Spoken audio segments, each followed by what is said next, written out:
Billboard News.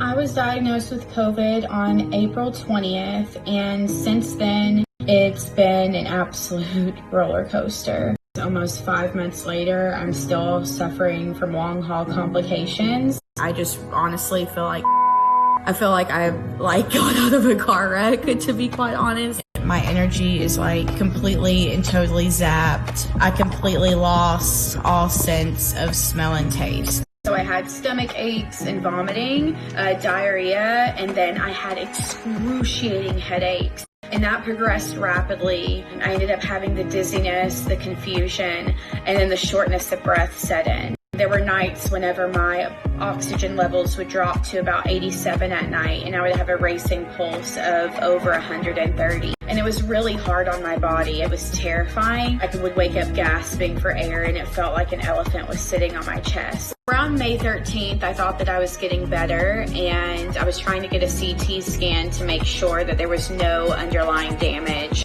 I started taking a turn for the worse. I started having sharp pains in my side. I ended up going to an urgent care where he did a nasal swab, an antibody test.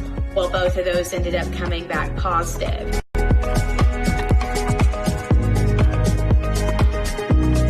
Today is day 34 of this COVID crap. My chest pain is just getting worse. Literally feels like a hot knife is going in and out of my ribs whenever I take a deep breath. I've been suffering from this virus for almost 5 months now, and it is extremely debilitating. I have permanent scarring on my lungs, chest, and spleen that could have been prevented early on had they given me supplemental O2. I went to 3 different ERs on 3 different occasions, and they all turned me away. I was discharged within pretty much an hour each time because I was young and healthy. I mean, that's really scary because I was telling them I couldn't breathe at night. They weren't taking me serious by the way that I looked. They were like, "You're fit, you're fine," and that wasn't the case. I don't want young people now to be going to hospitals and be turned away just because they're young, so they're supposed to be healthy. This virus affects everyone, regardless of age, background, health, anything. I'm special advisor to COVID X Now, strong network of thought leaders. My job is just essentially to bring about the focus in the story in regards to the long-term impacts of the virus. Take care of each other because there are a lot of families hurting, a lot of people that have been impacted, a lot of lives that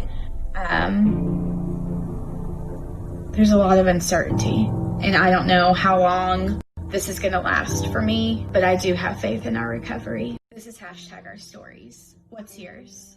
For more stories about people changing their world, swipe up to subscribe. Swipe up. Swipe up.